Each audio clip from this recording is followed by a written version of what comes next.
Hi everyone, welcome back to my mini vlog. আজকে ঘুম থেকে উঠে দেখি বাইরে প্রচণ্ড বৃষ্টি হচ্ছে। আর বিগত এক সপ্তাহ ধরে আমাদের এখানে রোদ ওঠেনি, সমানে বৃষ্টি হয়ে যাচ্ছে জানো। আর আজকে সকালবেলায় জলখাবারে বানিয়েছিলাম চা আর গরম গরম রুটি, ওটা দিয়েই জলখাবারটা সেরেছি। সকালের রান্নাটা প্রায় দিনই মাই করে, কারণ বাবার কাজে যাওয়ার থাকে, টিফিন করে দিতে হয়। আর বাবা যেহেতু বাড়িতে নেই, তাই এখন আমাদের কাজের কোনো চাপই নেই। আর আজকে যেহেতু বৃষ্টি হচ্ছে, তাই ভাবলাম বৃষ্টির দিনে গরম গরম খিচুড়ি হবে আজকের সবথেকে ভালো খাবার। আর যেহেতু সোমবার, তাহলে তো কোনো কথাই নেই, নিরামিষ খিচুড়ি বানিয়ে ফেলেছিলাম। এখানে সব সবজি কেটে নিয়েছি, এর সঙ্গে ডালটাও ভেজে নিয়েছি।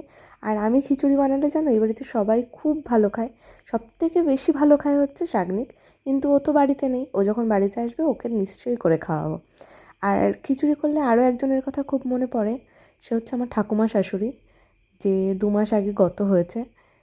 তার কথা ভীষণ মনে পড়ে, কিন্তু মানুষ তো আর সারা জীবন থাকে না।